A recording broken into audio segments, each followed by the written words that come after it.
Hello everybody and welcome to the United Stand. I hope you're doing really well. Will Ole Gunnar Solskjaer be sacked in the next week? We'll be starting off on that topic. Should Rashford now become our left winger? Manchester United leaking that they will not be held to ransom in the next few transfer windows, I suppose. Possibility that we may see Gomez and Chong and Garner going out on loan, and some links to some midfielders that I think would improve us a lot. So let's just fly straight into this. Look, I've been to Liverpool today. I was doing some content with the Red Men TV that'll be coming up over the next few days, but lots of interesting conversations, really interesting about the big thing I really wanted to know from them as a club that's not won a title in 30 years is what do they really think about Solskjaer? And obviously they want us to keep him, but realistically I got the truth out of them, so that's going to be very interesting for you. But we were joking about, they basically said, is there any way that Manchester United would sack Ole Gunnar Solskjaer if Liverpool beat them at Old Trafford on Sunday?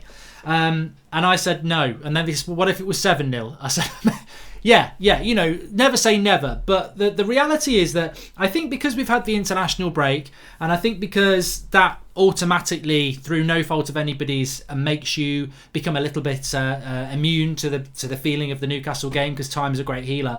I think that the bottom line is from the club, and I think many of us understand this as well, is that regardless of the result on Sunday, i.e. if Liverpool were to beat us, Ole Gunnar Solskjaer wouldn't get the sack. However, what I would say is that if we were to lose to Liverpool on Sunday, and if I say to you now, if Liverpool beat us on Sunday, Ole won't be sacked. It's very easy to say on a Tuesday night before the Sunday match. After the final whistle on Sunday, if we've parked the bus and been beaten 2 or 3-0, there will be a very different reaction to that. So first of all, I would say it's very comfortable to sit here and say Ole won't be sacked if he loses to Liverpool. But I think we all know that Liverpool, more than any game, and especially Liverpool at Old Trafford, more than any other game, is significant. It's significant the way it makes you feel, and if we were to lose in a bad way, there will be a lot of you that will say he should be sacked. So could he be sacked by this time next week? I think there is a chance. I mean, when you look at the odds for the next manager to be sacked, it's odds on that it will be Marco Silva from Everton. Ole is second, and then Pochettino, and then everyone else is quite far away in odds after that. I mean, Steve Bruce is 14-1, which I think is a massive amount, really. But I think that with regards to Solskjaer, I don't believe he's going to be sacked anytime soon. I really don't, and that is the official line from the club. So I think that ultimately that's the stance that we really should have as our mindset. However, I think if he was to lose at the weekend in a bad way, the pressure would be huge on him. So look, for those of you who are Ole out and you think he should be sacked if we lose on Sunday, I'm not saying that that's a wrong stance, but I wouldn't be expecting that. I really wouldn't. I think that this club, as seems to be I think the general consensus amongst most people now is that the philosophy that United have of being patient is the right one. It's just probably with the wrong manager, and that could. I mean, imagine a scenario, right? Imagine this scenario. You've got a business owner who says, I'm going to be patient, but the person you're being patient with is absolutely inept. That's the worst cocktail, isn't it? You don't want to be drinking that. It's worse than drinking urine. It's not the right cocktail. You want patience with the right person, and at the moment we don't know whether we've got the right person, but we've definitely got a board that wants to be patient. So be interesting to see how that develops, because the international break is pretty much over, isn't it, after tonight, and the mind does wander to that Liverpool game, and I think we cannot underestimate that game and the enormity of it. Our season is not even on its knees. It's underground. It's rest in peace, really, our season. And if there's to be a resurrection, it's got to happen. It's got to happen at the weekend. But also, just to add a little bit more drama to the game on Sunday, I would just say this.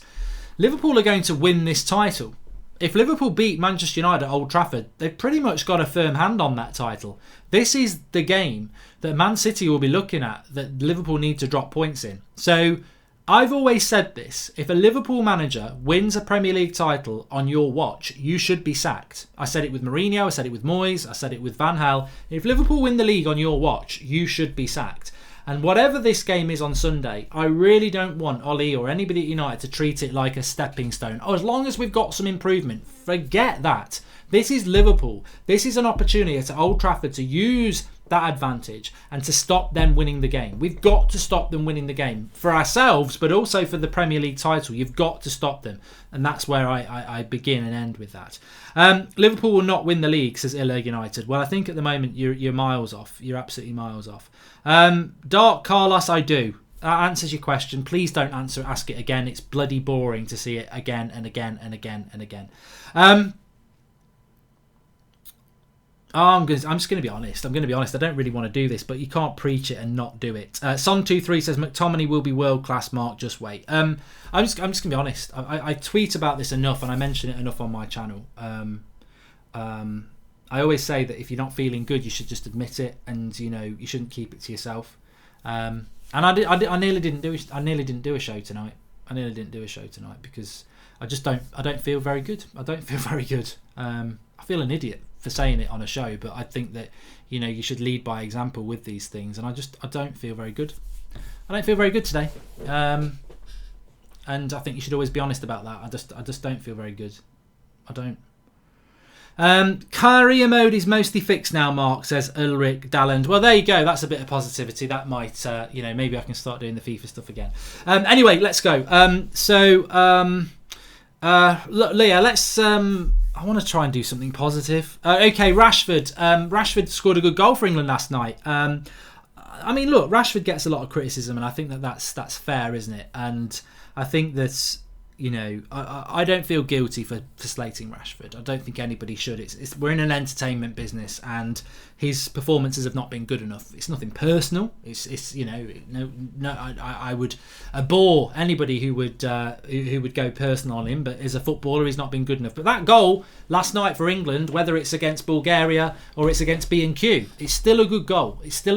And I think that will do Rashford good, but we need to see it in a Manchester United shirt. But I think the flip-flop nature of football is very much like this: that Marcus Rashford does one good thing in 8 months, and everyone's like, "That's our left winger position solved." And I'm like, hold on a minute, isn't Dan James our left winger? But now everyone's saying, get rid of him, put him on the right, and get Rashford on the left. I'm like, Dan James is our best left winger. So well done, Marcus, for scoring a goal, but I personally think you're going to have to play off the right, because Dan James should be on the left, Martial should be up front, and Rashford can go to the right. Very good goal, but it's not in a United shirt for a start, and it's one goal.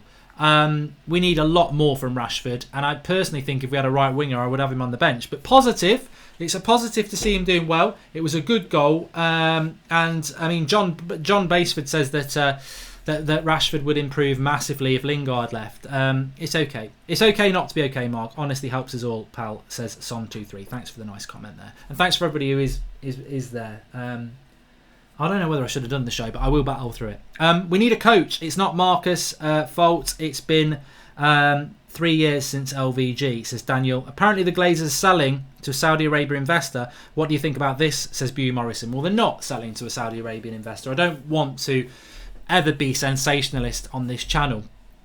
We can discuss things and some of them will happen, but the vast majority won't. That's how the media works. But what I would say is that there is a story that Kevin Glazer is going to sell his 13% stake in Manchester United, but Joel and Avi aren't. So just because one of them is going to sell some shares doesn't mean they all are. It could be the start of them selling the club collectively, but I don't necessarily think that it is. So I wouldn't get too excited yet.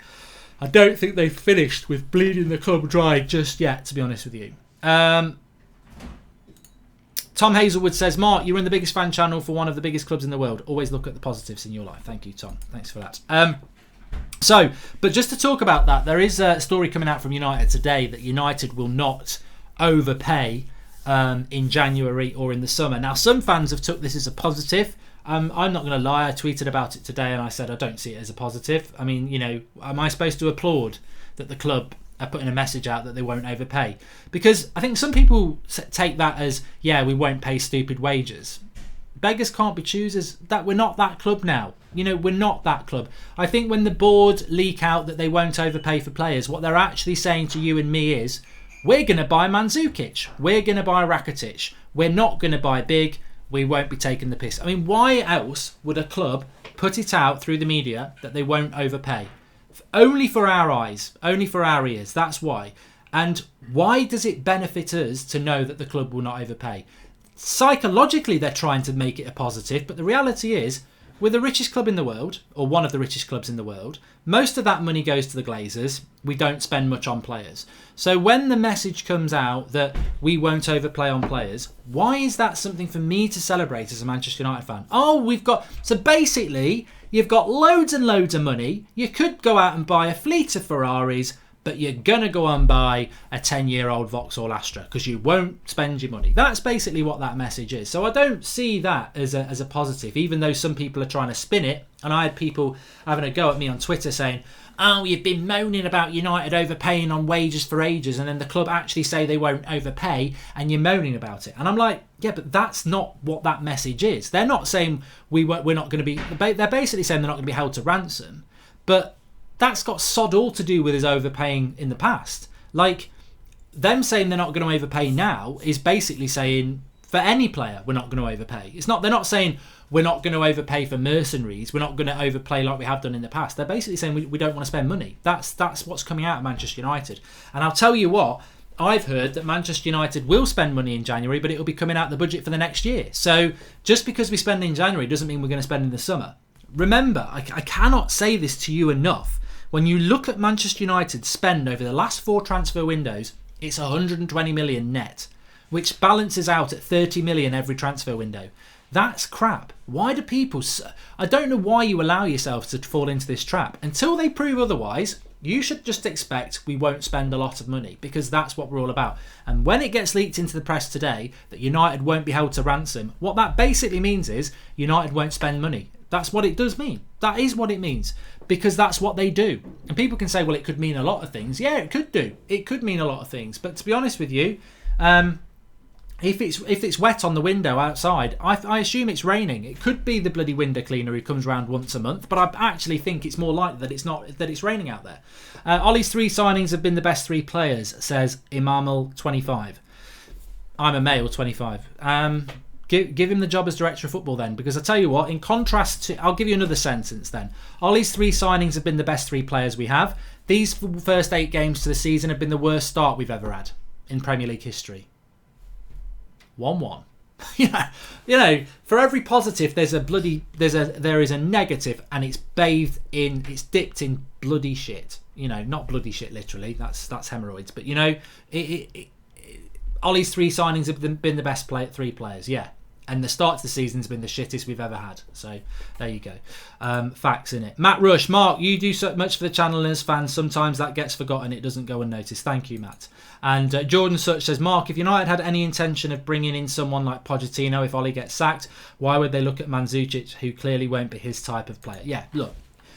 The best thing you can ever do with Manchester United's board is assume they know about as much as that cow that's mooing in the field that you drove past today. If you did do that, they don't know. They don't know anything about football. They don't know anything about a long-term vision. They are basically playing dot to dot with a blindfold on. You know, they're just trying to make their way. They're trying to draw a picture with no logic, and you know, they irritate me to the back of my arse. They really do, and I have no trust in them. And as I said this today, I'll give you a little bit of spoiler on the Red Men TV preview.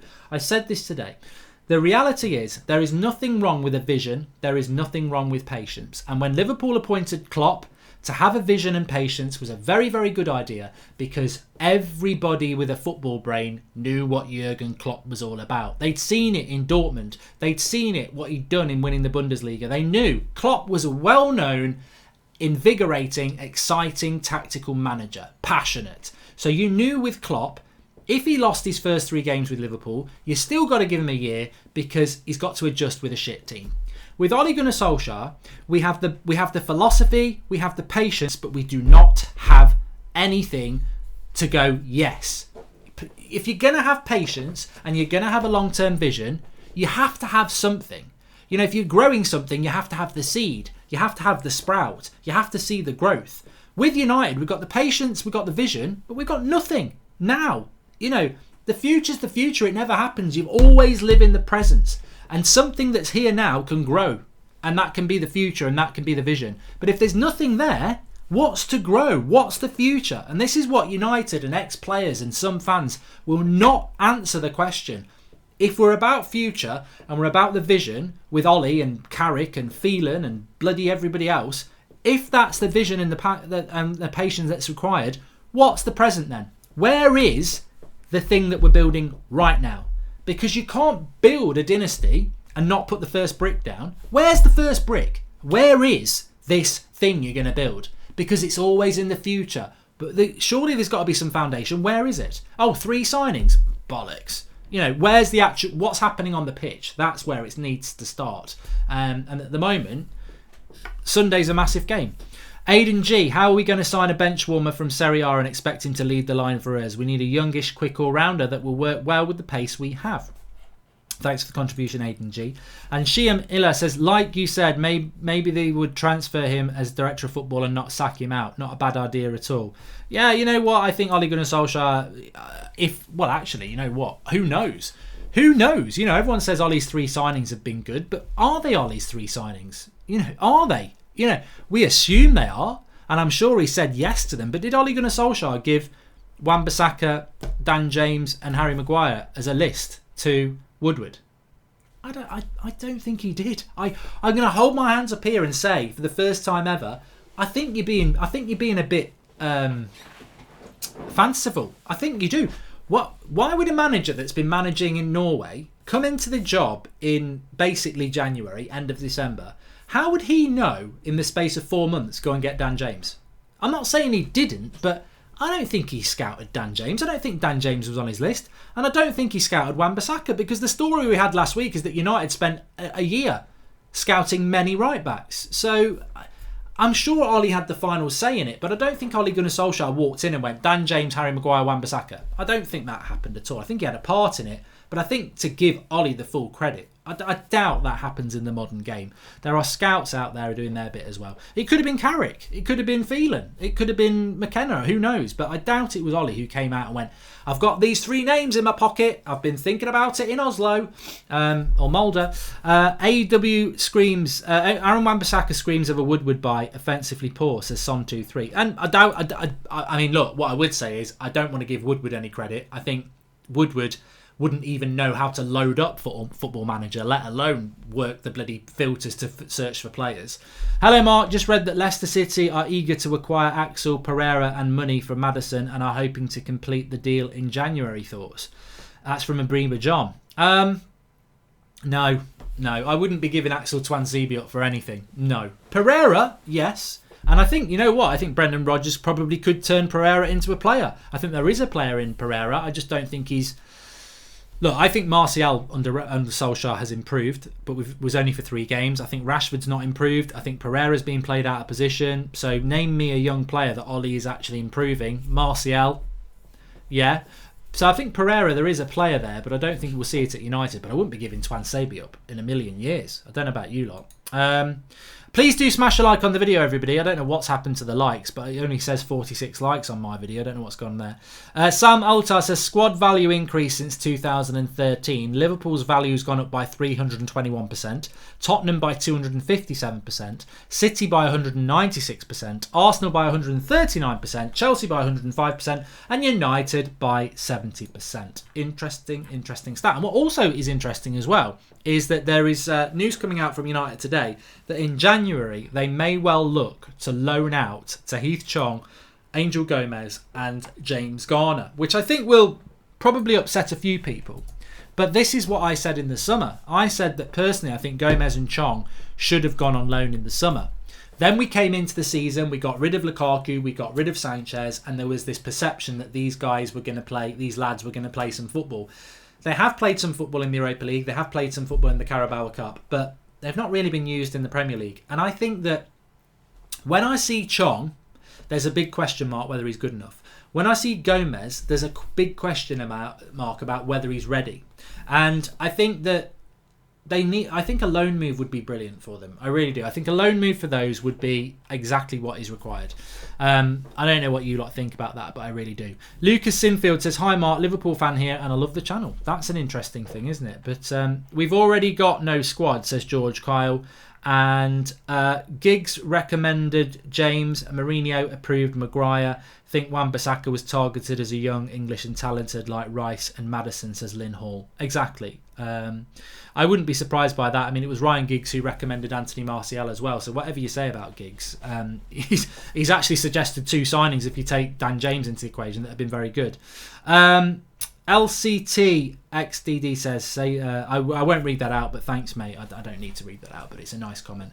Arsenal fan here says, UK Boxing Debo, what are you going to achieve by sacking Solskjaer now? The team and the board need a complete overhaul. See, I'd expect an Arsenal fan to say don't sack Ole Gunnar Solskjaer, because I think you know as well as we do that is a massive, massive question mark at this moment in time. Redmen TV video will be out probably on Thursday, Freddie Mercury. It's in the bag, as they say. All other clubs are jealous they don't have a Mark Goldridge, says Alec Ducasse. I don't know about that. I think there's some United fans who'd like to transfer me out. Chong needs a loan. Gomez much better than Lingard, says Ryan FTW. Love your dedication, Mark, despite your being sad, says Dear. Thank you very much. I think you need to be honest about these things. I just feel fed up today. Really fucking fed up. But it's good to be honest, isn't it? But you know what? I did read today, actually, that was quite... And you know what? I always say this. You've got to take everything with a pinch of salt. That United, and it was from an Italian source, so it doesn't actually make any sense, that United are very interested in Van der Beek at Ajax, who I like him. I think Van der Beek, you know what was that name of that player that Everton signed? Southampton signed one, classy, flop, and then Everton bought one as well, and I forget what his name is, and he flopped. Both Dutch. So Van der Beek could flop in the Premier League, but I do quite like him. He's around the right age, mid-20s. He's got that box-to-box capability. He's got that press capability. He's got the ability on the ball to move. And if you think about what United need at the moment, it is that sort of a player. So Van der Beek interests me, and also Emre Can. Now Emre Can, he's not Australian. Emre Can. Obviously formerly of Liverpool. Klassen, that was his name. Yes, thank you very much to Darcy Peters and Big Man Steve and Paul Pogba, who's in the live comments. Davy Classy, that was it. I thought he would be a good signing, and he wasn't, was he? But Emre Can, again, is another player who's 25. And I know he's played for Liverpool before, but it's so funny. I was talking on the Redmen TV preview today, and this isn't a spoiler because it was only a minor comment halfway through. And they were saying that, it'd be interesting how we shape our midfield up against United, whether we go with Wijnaldum, Fabinho and Henderson, or we might bring Milner in, or we might bring Keita in, or we might bring Oxlade-Chamberlain in. And I just went, shit. I just shook my head and they went, what? And I went, bloody hell. You've got 6 very good midfielders there. Like Keita, Milner, Oxlade-Chamberlain don't even start. Then you've got Henderson, Wijnaldum and Fabinho. You've got 6 very good midfielders there. And if Pogba's injured, we're basically shit. So, if somebody's offering me Van der Beek and Emre Can, I'd take them both tomorrow. I mean, we need 6 good midfielders. That's what most of the top 6 have got. And, you look at, Chelsea's midfield, what they got? Kovacic, Jorginho, Ross Barkley, Kante, Loftus-Cheek when he's fit. There's somebody else as well, Mason Mount. Arsenal have got loads of midfielders. We said this at the start of the season that our midfield was totally and utterly awful, and we need some midfielders.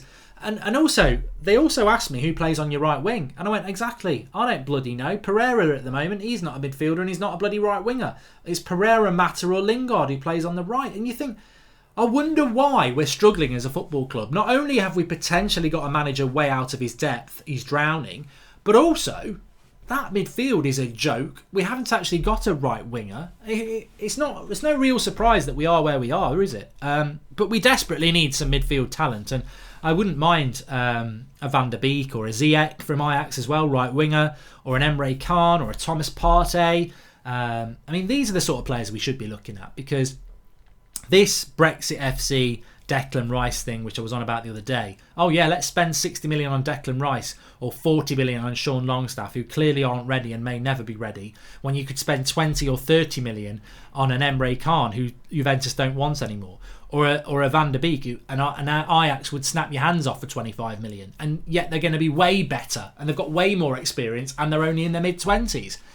But for some reason, we seem to be so blinkered. No, let's spend stupid money on a British talent when actually there's some bloody good talent out there for cheap. So yeah, I'd love an Emre Can, I'd love the Thomas Partey, I'd love a Van der Beek, I'd love a Bruno Fernandes, and all of them are available for bloody. You could buy all four and still have change out of 150 million when you think about it.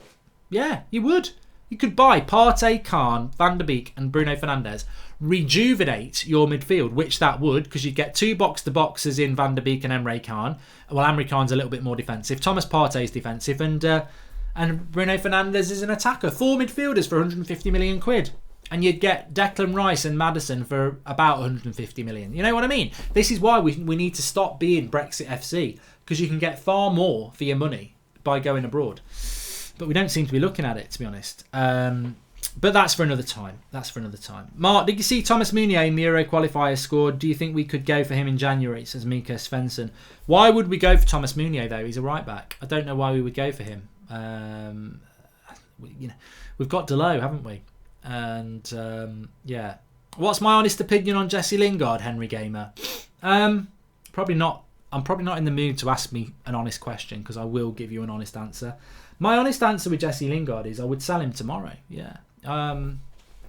We won't do it because the saddest thing about Manchester United, whatever we do with Solskjaer and whatever we do in the transfer market, the saddest thing with Manchester United is we're not run like a football club. We're run like a business. And somebody like Jesse Lingard, with his bloody whatever he does with his hands and his T-shirts, sells. He's on every kit launch. As a social media personality, they should put him on the sidemen. Should put him on the KSI Logan bloody get him a fight with somebody on there.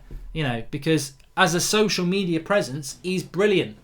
As a footballer, he's bang average. And at some point, he's going to bounce again. At some point, he's going to have. He will score a goal, and everyone will go, he's back. But the facts are totally different. He had a 2-month period. I remember a lot of players doing it, but there's one player that really jumps to my mind, and not a lot of you will remember him.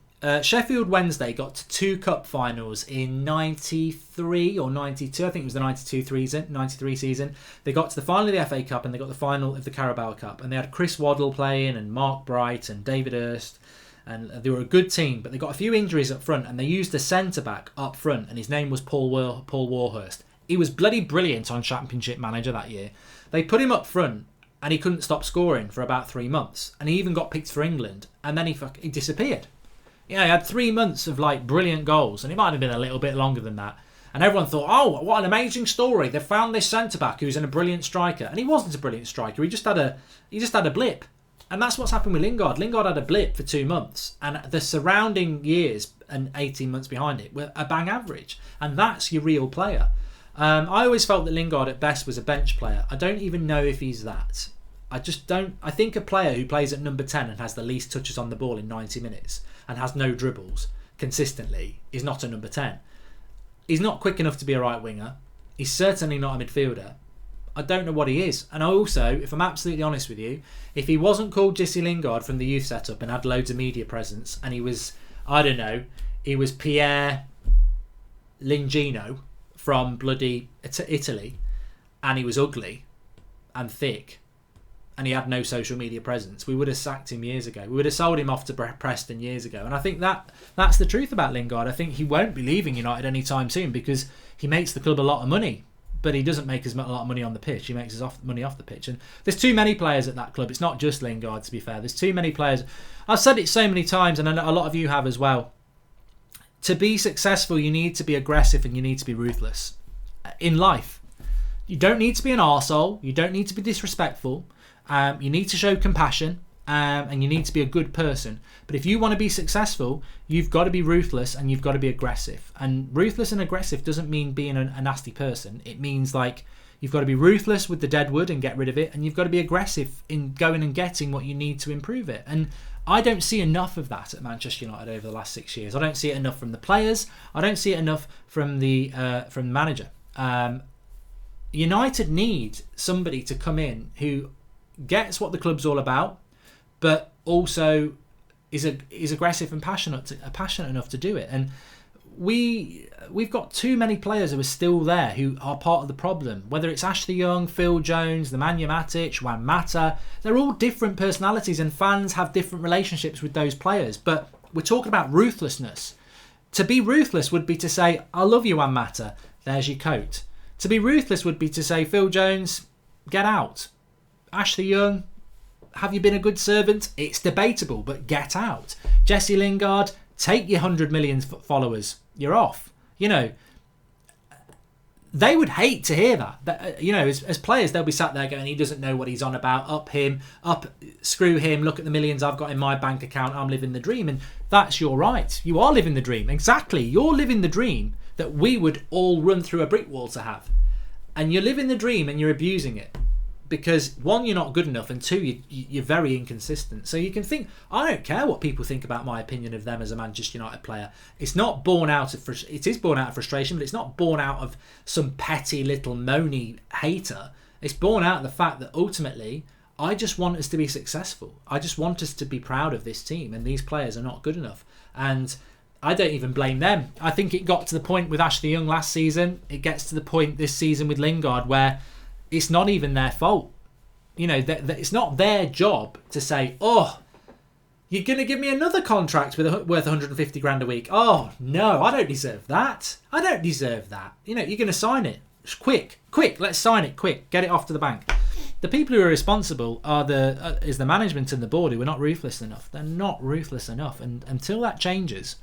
I mean, look, you know what? I'm probably giving Ollie out as another reason to be Ollie out there because it doesn't get spoken about enough. Nobody talks about the retention of the shit, the selection of the shit, and it's not that shit's fault. It's the decision makers. Mark, would you take David Neres from Ajax, given he is a winger? Says Jordan. So, yes, I would take David Neres from Ajax. I would take Bergwijn from PSV. I would. There's lots of people I would play.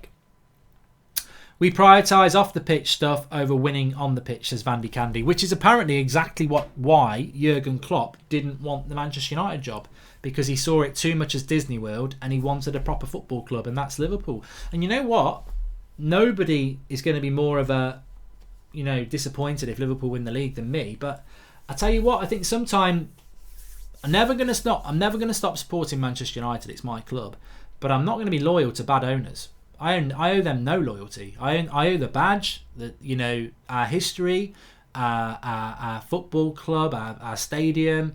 I owe all those things my loyalty, but I don't own those people who are fortunate enough to be screwing it up any loyalty at all. And I can look at Liverpool pragmatically and go, yeah, I can't stand them as a football club because they're our biggest rival, but bloody hell. How a club should be run. And it's took them 30 years to get there. It has took them 30 years to get there.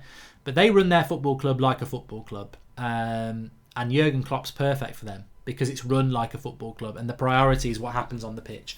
Jesse Lingard wouldn't last 5 minutes under Jurgen Klopp. He would be gone. He would see a player that is not contributing on the pitch and he wouldn't give a shit about what he contributes on the social media pool. They're not bothered about that.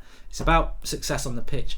And the biggest issue in relation to this social media obsession, because if you listen to the shareholder meetings like I do, and they go on about how many downloads the app's had, and how much social media interaction they get out of transfer speculation, and you think we swallow this as a fan base. We mock it, but we swallow it. But the reality is, it's beyond a joke. It's beyond a joke that that's even in the public arena. That our football club owners use that as a positive thumbs up to our shareholders that look at how many app downloads we've had, look at the social media interaction. And the stupid thing about it is, you got the shareholders lapping it up like bloody penguins swallowing fish. You've got the bloody calculator bean counters sending it all out, tapping themselves on the back with another big bonus. And then you've got Liverpool with Jurgen Klopp, who doesn't give a shit about social media interaction, app downloads. It's part of the business, but it's not The business is what happens on the pitch. Who do you think's making most money over the next 2 years? Do you think we're making the most money with our app downloads and our social media interaction? Or do you think Liverpool are going to make more money because they're successful on the pitch? You've guessed it right. Give yourself a golden star and sit back down, because the football pitch success will always bring in more money. All these downloads of the app, all these bloody social media interactions, they're not happening because Ed Woodward's a brilliant businessman. They're not happening because Ed Woodward's gone and got us another Tampax deal. It's happening because it's still the legacy of Sir Alex Ferguson and that success that was so sustained for over 2 decades. That's why we still get big sponsors. That's why we get so many app downloads. That's why we get so much social media interaction, because we've still got a huge fan base. And we've got a huge fan base because we were successful for so bloody long. But now we're not. And they still think that these things are important. Oh, it doesn't matter about on the pitch. We're still massive. Yeah, you know what it's like? It's like driving a car on an endless journey, but not putting any petrol in. We'll keep going forever. The tank's full, whilst never looking at the fuel gauge going down and down and down and down and down. And it's going to run out. At the moment, it's not going to run out tomorrow. It's not even probably going to run out in the next year. But it's starting to run out because there isn't any fuel. There's no success on the pitch to feed that journey that they keep spamming out at these shareholder meetings. And it's the saddest thing in the world, because they won't invest in the footballing side of things. Not anymore. They did it badly, and now they don't want to do it. We won't be held to ransom, people. They won't do it anymore.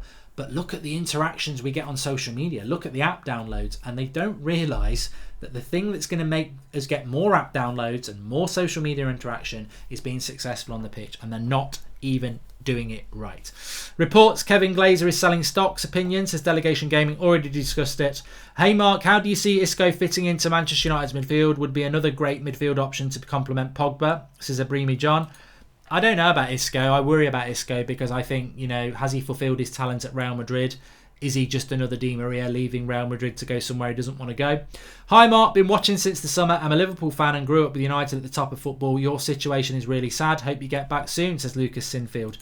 It's, you know what? Some people will say, what is he on as a Liverpool fan? But the Redmen TV guys said to me today, the sad thing is that they want to win the league against a decent United team. They don't want to be doing it against a shit one. And I said, yeah, but we did that against you for years. Matt Rush says, Director of Football is a must ASAP. Only problem is that Woodward is happy to penny pinch, brand United rather than trophies. Yeah, exactly. Look, if you read my Twitter, and if you've been watching the United Stand for any length of time, please do smash a like on the video. Let's see if we can get 1,000 likes while we're live, by the way. I really appreciate everyone watching tonight. As I said, it's the pickup I needed. I needed to do this, and I wasn't going to do it. So thank you, everybody. Look, I'm just a fan. You're just a fan. I'm not the voice of anybody. Don't ever... If you agree with something I say, great. If you disagree with it, even better. Because it's all about opinion. That's what the United Stand was set up upon.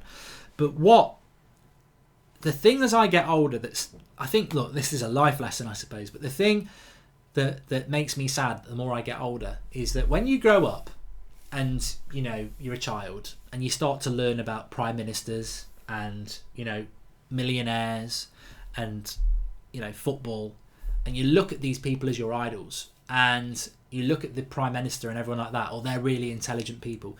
The older you get, the more you realise they're probably not that better than you at all. Life's just dealt them that hand. They've worked hard to get there, but are they really that much better than you? And I always said this about football. Let's bring it back to football.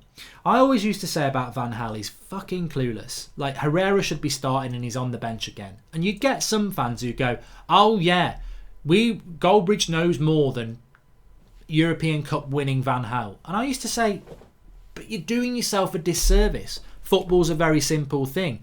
We know this club better than Van Gaal. He may well be a master tactician with a brilliant CV, but he's not a Man United fan. He hasn't watched every United game for the last 25 years. We have. We know this club. We've got a degree in this football club. We know how this club works. We know what this club needs. We are collectively the most intelligent United outlet in the world. And I don't just mean the United Stand, I mean as a fan base. We know what our club's all about. We know that Herrera should have been picked when Van Gaal was picking Fellaini. We know that Ashley Young shouldn't be playing. We know these things.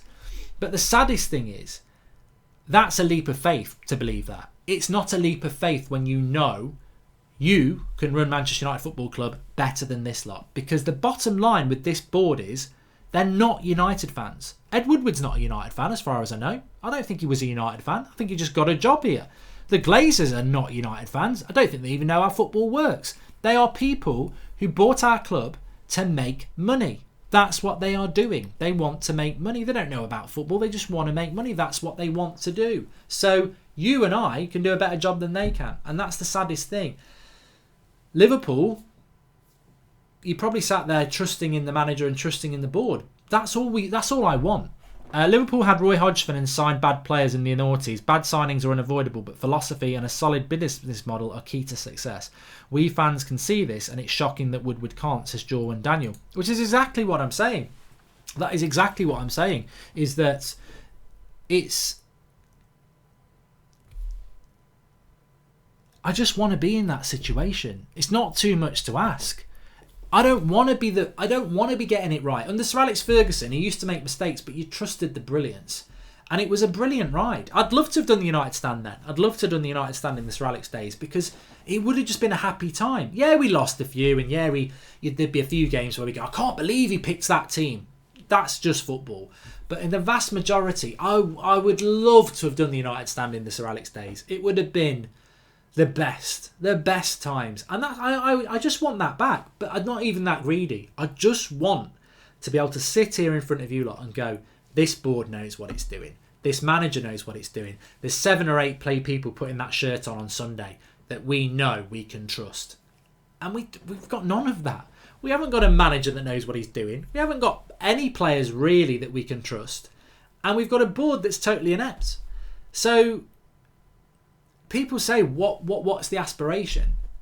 Most football clubs in the Premier League will be sat there going, they trust some elements of their team. And I don't trust any of ours. I don't trust any of ours.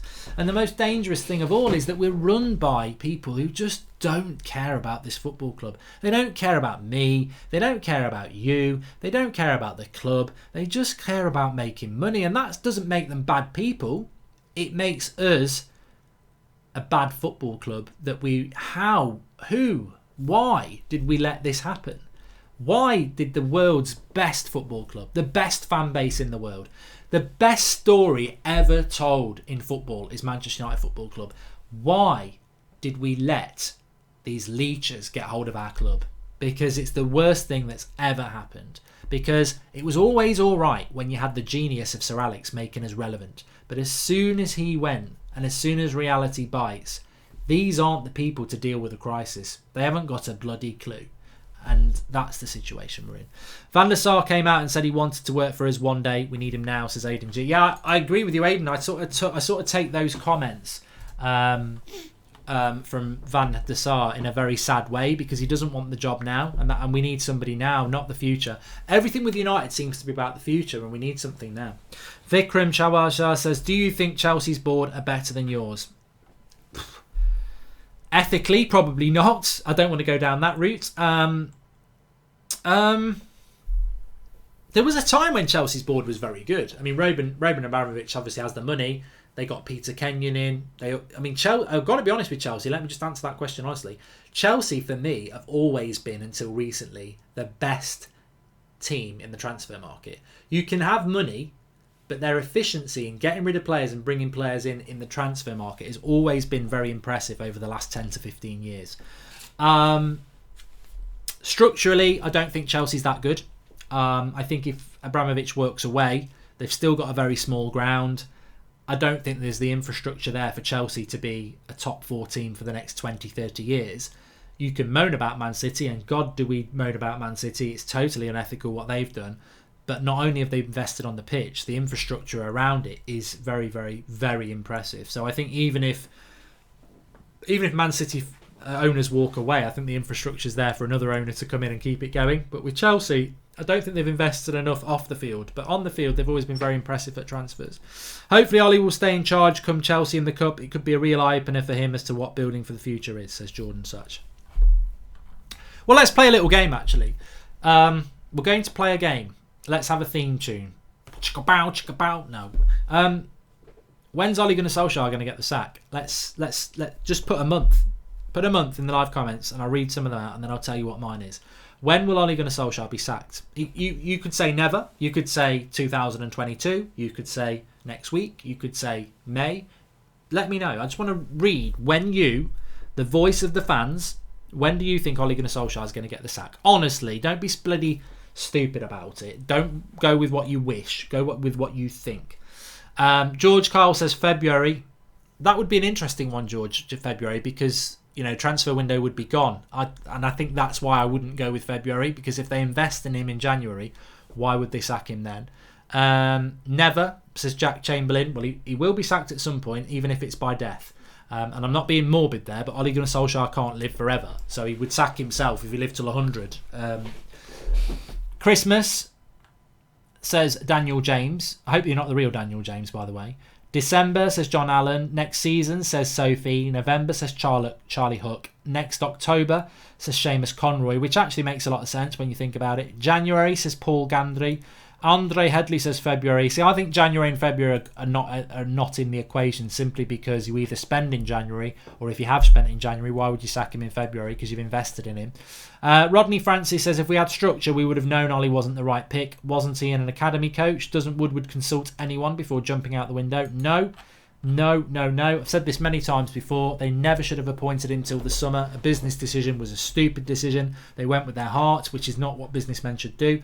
October says False 9. By Christmas says Screenboy 8. Next week says Donku. This Sunday says Nando. End of the season says Bradley Jeremy. Well, I would say, and thanks everyone who's still putting their comments in, I would say, when is Ole Gunnar Solskjaer going to be sacked? For me, there's three options. He's either going to get sacked in the next 5 years, which means he's going to be successful. He's either going to get sacked in the next 2 months. Yeah, next 2 months, because 2 months will be December. Or it won't be till next season.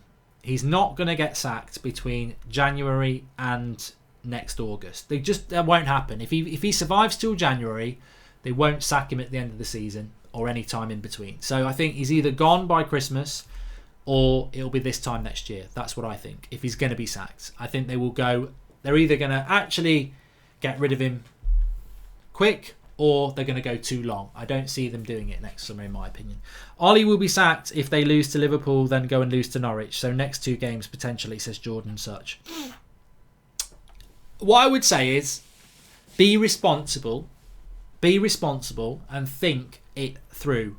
Don't be flippant. That's not what our club is about. Think it through.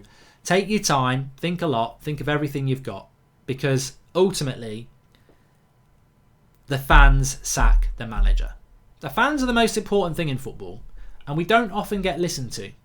But they do listen to fans when it comes to removing a manager. And not just at this club, at every club. The fans will sack a manager. And when you make your mind up on a manager, nobody ever wants to change their mind again. So if you do go Ollie out, make sure that you're sure. That's what I would say. Because if we get to a stage where the vast majority are Ollie out, he's gone. The club will sack him. So the fans will sack the manager. And what I would say is just have a bit of patience. And I don't want to annoy you with that. What I'm saying is, at least watch the game with an open mind on Sunday, and then start to make your decision after that. Because I don't think he'd be sacked after the Liverpool game anyway, but the fans will sack the manager. And it's about how long you think you as a fan could endure this. For me, if he keeps playing this brand of football, he will be gone by Christmas. Yeah. If he changes it, he could survive another year. If he really changes it and he's successful, he'll be here for years to come. And that's the message to him, isn't it?